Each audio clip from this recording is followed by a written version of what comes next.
సింగరేణి అధికారులు ఏం చేస్తున్నారు, అక్కడ మేనేజర్ ఏం చేస్తున్నారు చూసుకోరా కొంచెం కూడా. అక్కడ అరే వాళ్ళు చెప్తున్నారు కదా అక్కడ అది డిఫరెంట్గా సౌండ్ వస్తుంది అని చెప్పేసి కోట్ల టార్గెట్లు పెట్టి పనొత్తిడి పెట్టి కార్మికుల మీద ఎవరిని ప్రెజర్ పెట్టి పని చేపిద్దాం అనుకుంటున్నారు. మీరు ఎందుకు ప్రెజర్ ఎందుకు పెడుతున్నారు కార్మికుల మీద? ఎవరి వర్క్ వాళ్ళు చేస్తారా, లేకుంటే వర్క్ రాని వాళ్ళు కూడా ఆ వేరే వర్క్లోకి వెళ్ళి ఇట్లా యాక్సిడెంట్లకు గురవుతా అంటారు? మీరు అసలు అక్కడ ఉన్న వ్యక్తిని వేరే దానికి ఎందుకు పంపించింది?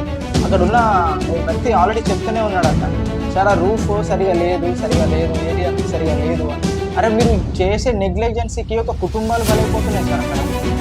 ఇది వాడరా? ఆయన జస్ట్ కేబుల్ బాయ్, ఆయన టింబరింగ్ ఎందుకు పంపించండి? ఇంకొంది పోయిన రికార్డ్స్ పోయిన అవగాహన అనేది ఉండాలి.